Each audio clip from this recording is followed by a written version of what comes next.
de oxigenoterapia? Muita coisa, tá? Então, o primeiro princípio da oxigenoterapia,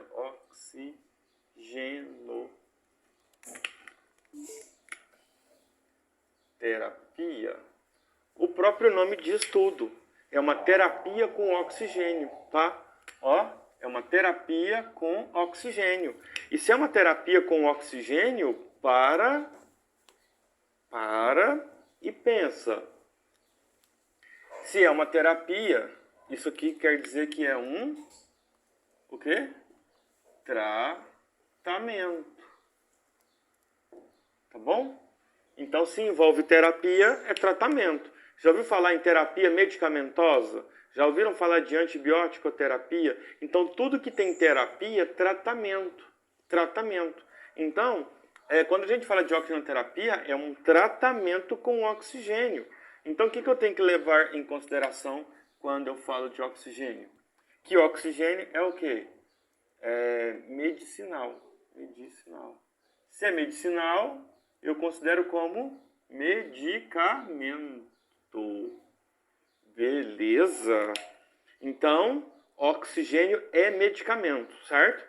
Não tinha dúvida sobre isso, né? Então, não pode ter. Oxigênio é um medicamento.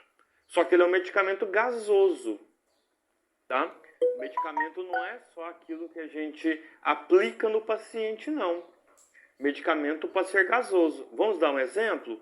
Alguém já fez ou já recebeu nebulização? Coloca aí, eu já recebi, eu já fiz nebulização, atrovente, ou talvez atrovente com beroteco, talvez com adrenalina. Não é um vapor? Aquilo ali é uma terapia gasosa. Então, o oxigênio ele é um medicamento gasoso. A propriedade dele é a molécula de oxigênio. Já na nebulização, a gente tem um gás com um medicamento que ele foi transformado de líquido para gasoso. Foi mudado a apresentação química do medicamento. Então, por exemplo, fez lá atrovente no paciente. Tá? Atrovente foi o quê? O medicamento de forma gasosa. Fez adrenalina por nebulização. A adrenalina entrou para o paciente de forma gasosa. Então, a gente tem o oxigênio como um medicamento. Tá bom? Então, isso aqui é importante a gente saber. E a partir do momento que eu sei que oxigênio ele é um medicamento, o que automaticamente eu tenho que lembrar? Que eu não posso instalar, tá? Não posso instalar de forma alguma, oxigênio sem prescrição médica. Ok? Entenderam?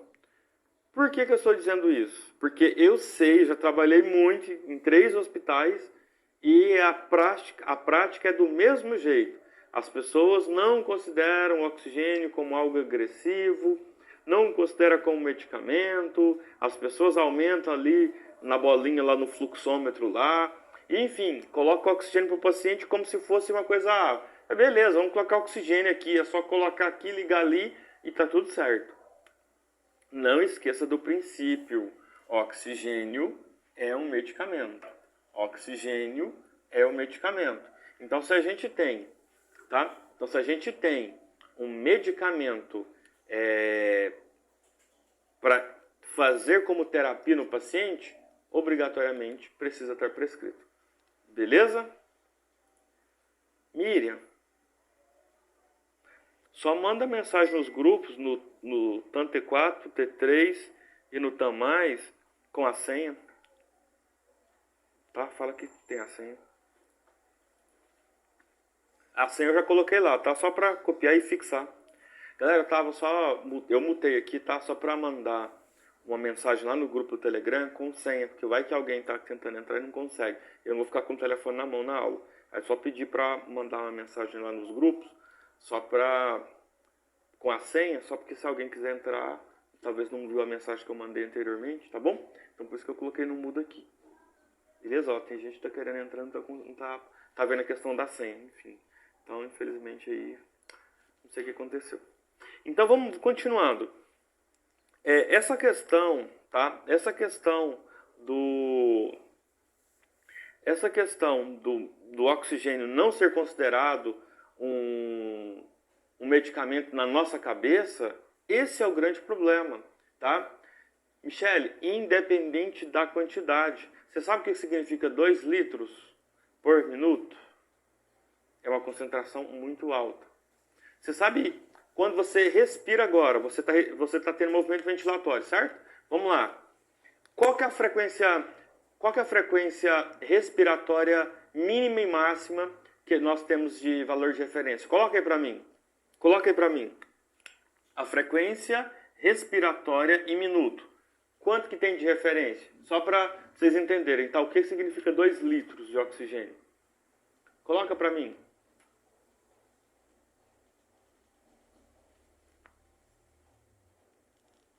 Ei, cadê o povo? 12 a 20? 12 a 20? Beleza. Então vamos lá. 12 a 20, né? 12 a 20 incursões respiratórias por minuto.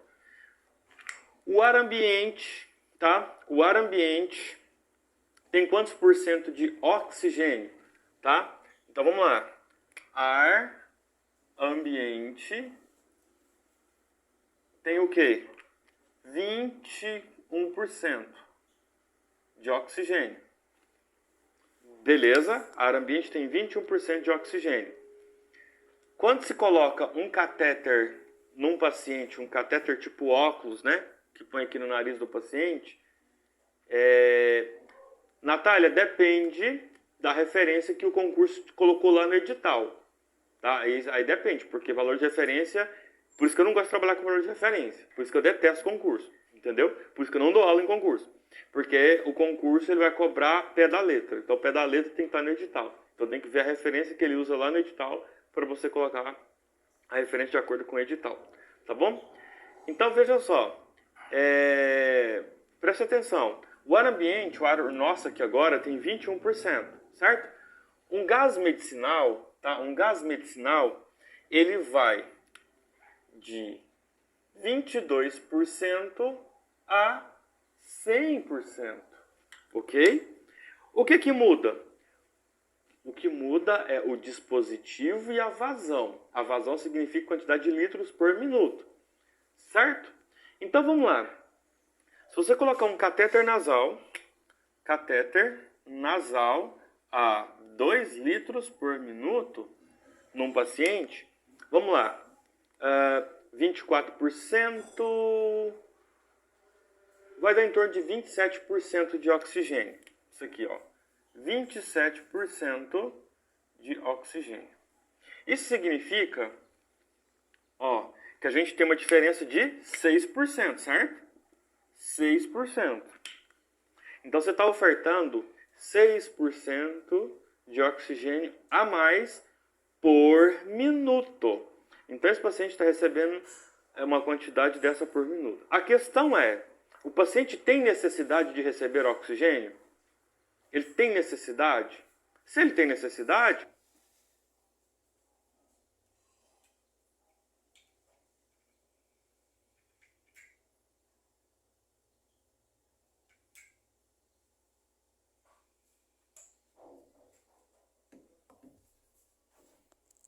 E se ele não tem necessidade? Esse 6% aqui vai causar um problema que as pessoas não lembram, tá? Chamada de hiperóxia.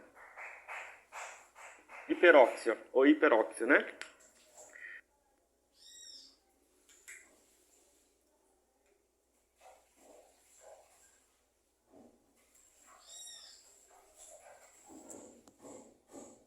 Redução de nível de consciência, ou seja, uma depressão do sistema nervoso central. Depressão.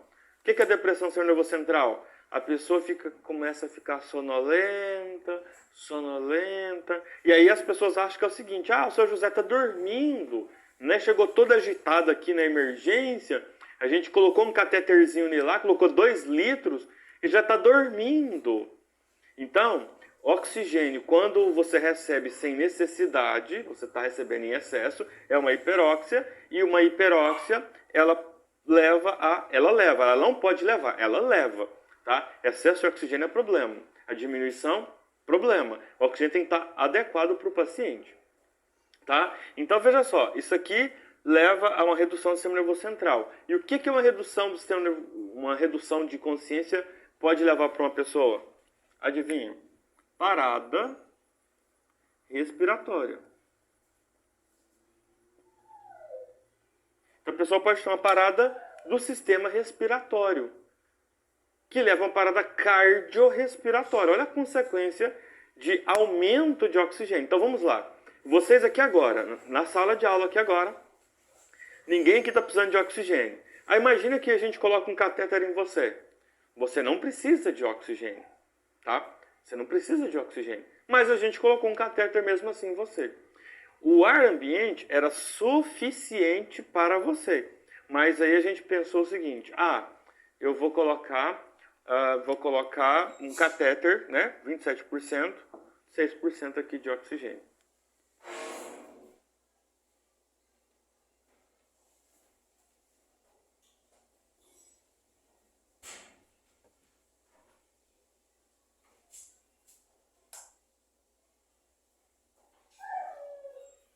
Tá? Vou colocar aqui 6% de oxigênio. Beleza? O que acontece?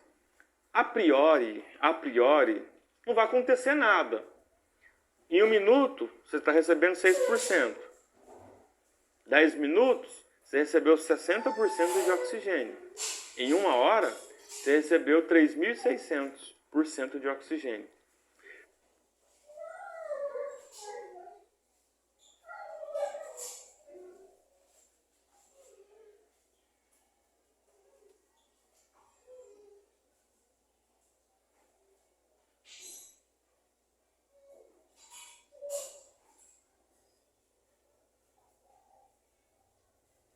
Vocês entenderam que o problema não é as primeiras horas? É o tempo que esse paciente vai ficar? É o longo prazo? Então, por isso que eu falo, oxigênio, anotem essa informação. Oxigênio é um mal necessário. Anote no caderno. Para quem está escrevendo, anote. Oxigênio é um mal necessário. Anote. Oxigênio é um mal necessário. Anote. Oxigênio é um mal necessário. Qual outro problema que o oxigênio causa? Dependência. O oxigênio ele é altamente dependente, tá? Oxigênio é altamente dependente, tá? Beleza? Oxigênio é altamente dependente. Quer dizer o seguinte, o oxigênio é viciante? Muito viciante. Então, se você recebe um oxigênio sem ter necessidade, o seu corpo vai começar a entender que a partir de agora, você vai ter que receber um valor diferente desse para manter as suas atividades. E aí, qual que é o problema? O problema é que você não convive em um ambiente que tem oxigênio superior a 21%. Porque isso aqui a gente está falando de atmosfera. Em qualquer lugar no planeta Terra, a gente trabalha com oxigênio na casa de 21%. Então, uma pessoa que tem uma necessidade de mais oxigênio, ela precisa ficar com oxigênio de forma contínua. Já viu o paciente com DPOC em estágio avançado, que eles andam com um cilindro, onde eles estiverem, eles têm que estar com um cilindro. Tem um catéterzinho e o cara tem que andar com um cilindro, senão vai dar ruim para ele. Aquele paciente é um paciente crônico que tem necessidade de um oxigênio de forma crônica, porque o ar ambiente já não é mais suficiente. Uma pessoa que não tem necessidade de receber oxigênio e que começa a receber oxigênio, o que pode levar a longo prazo? Uma dependência. Se for muito oxigênio, você vai ter esse problema. Se não for muito oxigênio, você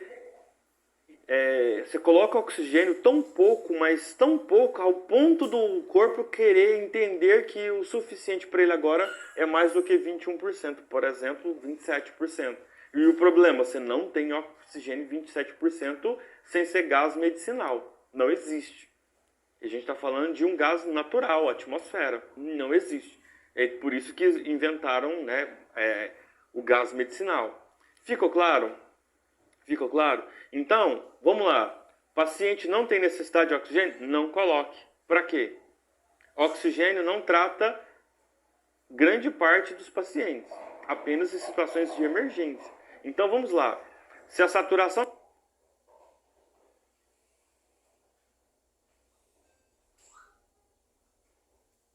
do paciente estiver, vou fazer em vermelho, hein? Se a saturação estiver menor que 89%, nossa, esse pincel tá horrível. Menor que 89%, aí tem uma indicação clínica validada, evidenciada por vários estudos, que o paciente precisa de um dispositivo, tá? Abaixo de 89. Daí o paciente está com 92, 91, não está próximo de 89, não está próximo de 90? Vou